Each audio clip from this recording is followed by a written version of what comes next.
Well, never mind all that stuff, because COVID also taught Sunny Hostin how to get her groceries delivered. Yeah, I know, amazing. But that means it's time for... Living your life and you're feeling low. You don't know what is true. You don't know what's true. So you quick flip through the channels to watch Sunny on The View. Oh my God, the stuff she says is dumb. Where the hell they get this woman from? She's a host who's always crass and lame, with lots of nonsense to proclaim. Sunny Hostin just went into a full-blown meltdown. And no, you can't pin this one on Mercury in retrograde. Greg Gutfeld struck with such razor-sharp precision that even the teleprompter seemed ready to walk off the job. Hypocrisy was shredded wide open. The drama blasted off the charts, and tissues were practically airborne across the studio. If you've ever wanted to see someone unravel faster than a bargain wig in a hurricane, this was the golden moment.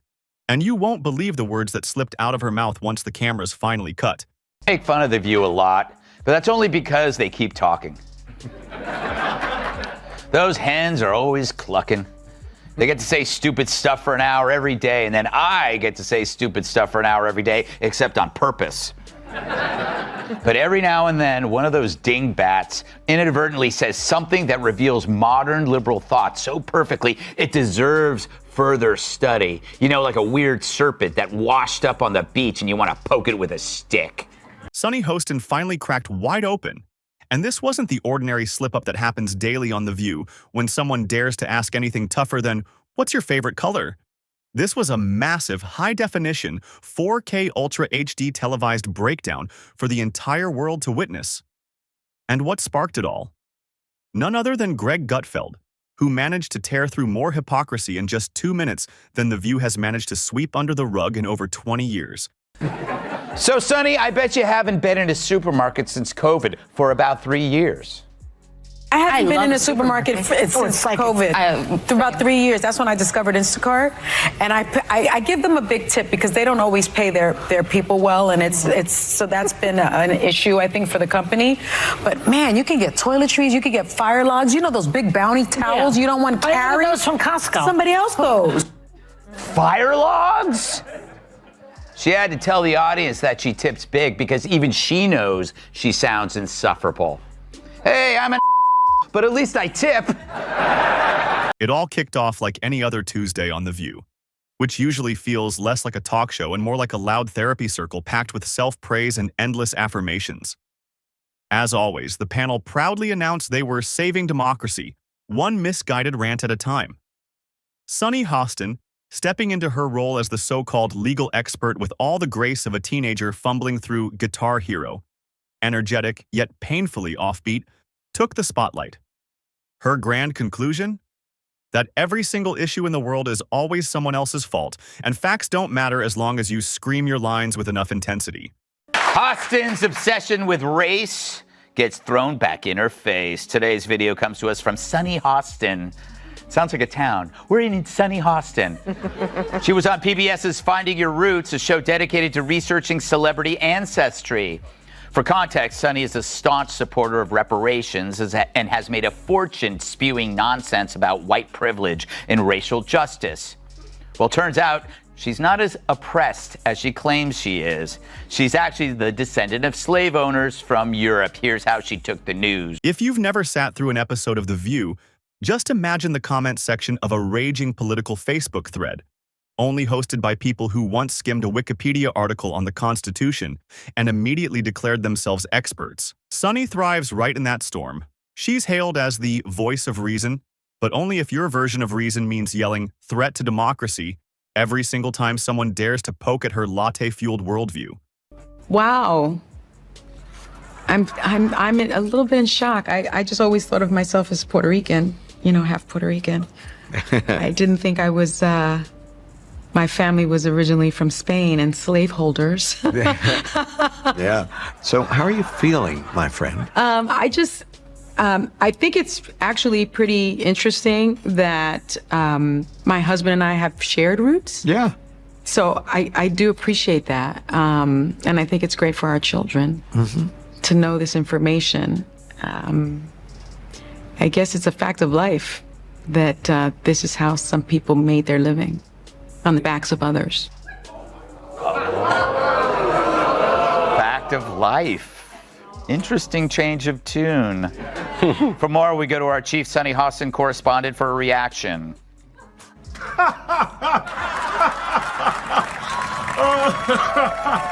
But then karma stepped right onto the stage, Greg Gutfeld, and that's when the real fireworks exploded.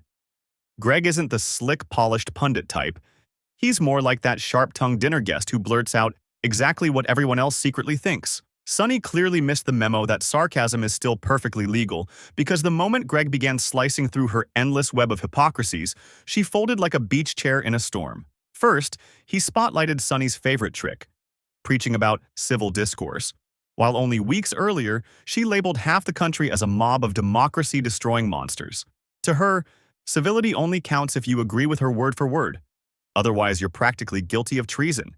But Greg wasn't done. He turned into a one-man auditor, pulling out receipts like he was reviewing her entire career. One moment, Sunny raged against border separations.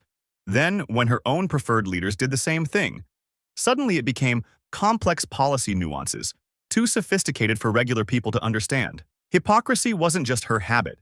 It was her entire interior design, practically embroidered on a pillow for the world to see. Oh, I'm going to milk this till the end of time. You're right. Anytime she says something stupid, I'm going to go, slave owner!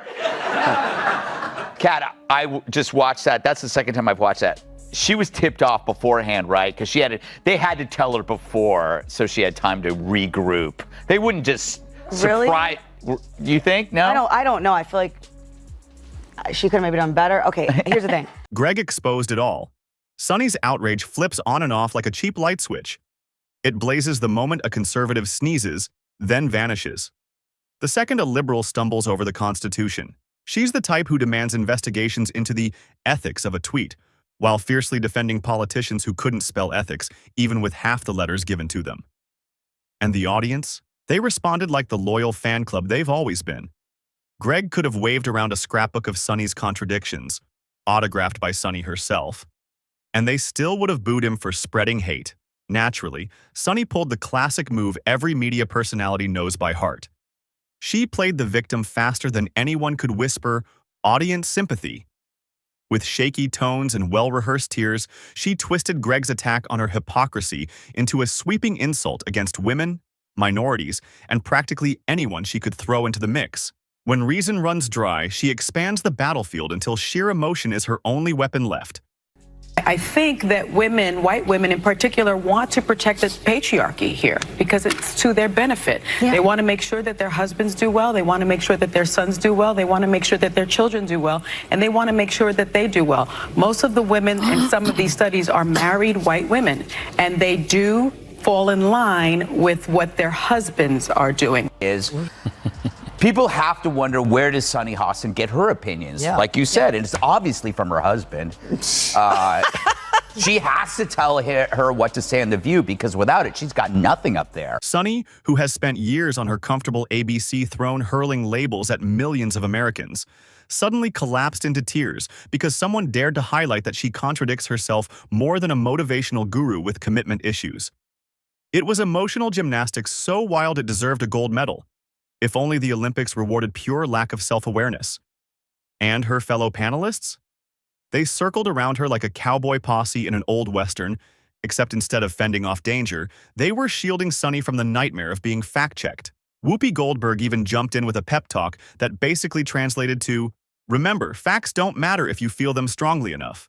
Meanwhile, producers rushed backstage, whispering concerns about Sunny's emotional well-being, as if being called out for hypocrisy on live television wasn't a daily risk in her job. You'd think she'd be immune to criticism by now, but this time, it cut straight to the core. Joy Behar gets racism after all. She's been black on Halloween. Yeah. But Joy wasn't there on the show. Apparently Mondays are her days off when she feeds in the pasture. But that is convenient, right? It's like one of my aunts dies every time Brian Kilmeade wants to hang out. Maybe Joy needs a full day to read her hate mail, and that's just from the rest of the cast. So Scott had to deal with Sunny Hostin and her typical self-righteousness. This was Greg Gutfeld daring to declare the emperor had no clothes, while the emperor herself sobbed into a designer coffee cup. Within minutes, social media caught fire. Twitter flooded with ruthless memes. One brutal gem showed Sunny with the caption, "Strong opinions, weak spine." Another had her crying on The View with the tagline, "When you realize receipts don't lie." Even people who usually tune out politics started paying attention, because when you endlessly preach about civility while bashing half the country, people remember. Meanwhile, Greg's takedown went viral. His sharp, sarcastic dismantling of Sunny's meltdown hit home with everyone sick of being gaslit by the same tired talking points week after week. It turned into a perfect lesson proving that The View isn't real debate. It's basically a live-action Tumblr thread with a clapping audience and brighter lighting. Not a battle of ideas, but a scripted routine, like synchronized swimming, where everyone sticks to the choreography, and anyone who cannonballs in is treated like a criminal. But unlike this chick, we didn't think it was the best thing that could have happened to us. Although it did get Joy Behar to wear a mask.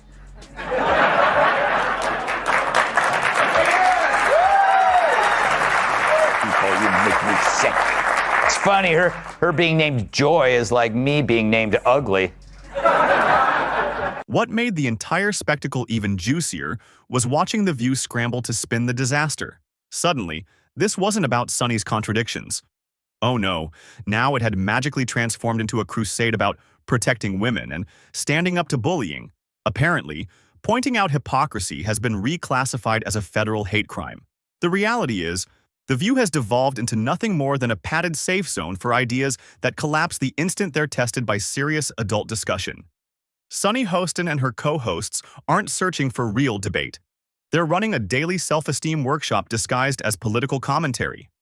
The moment logic, consistency, or, heaven forbid, sarcasm enters the room, they shatter like a dollar store umbrella in a thunderstorm. Sunny's breakdown wasn't shocking at all. It was destined to happen. She'd been stacking her tower of contradictions for years, piling brick upon brick of hypocrisy. Greg Gutfeld simply did the unthinkable. He sneezed, and the entire fragile structure crumbled in seconds.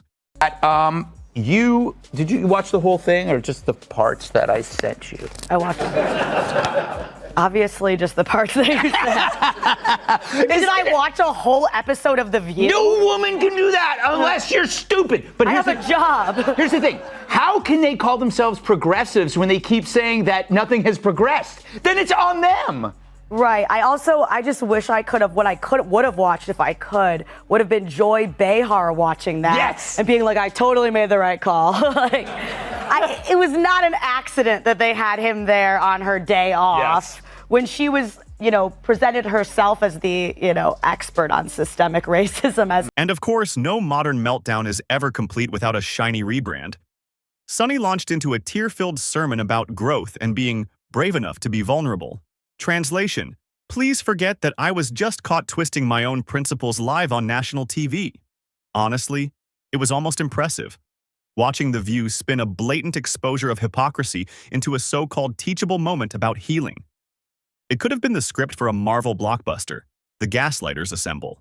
Meanwhile, Greg kept stacking up victories, not with anger, but with that sly smirk that drives the perpetually offended absolutely wild. He knows the playbook. Point out the emperor's nakedness, and suddenly you're accused of attacking body positivity. Poor Sunny, though. She's now stuck in a permanent loop. Every time she claws her way back to her false high ground, someone digs up that humiliating clip where she melted faster than butter in a microwave under the weight of her own words. At this point, she's not just a TV pundit. She's a walking, talking meme.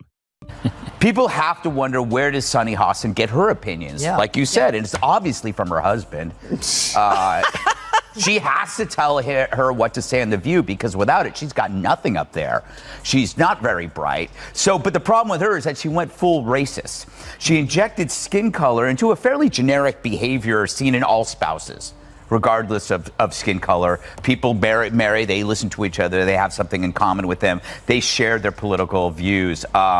She just didn't want to upset her husband by saying her husband makes her do everything, and then she'd have to accuse him of being a racist. because if he told her that this is what white women do, then he's a racist.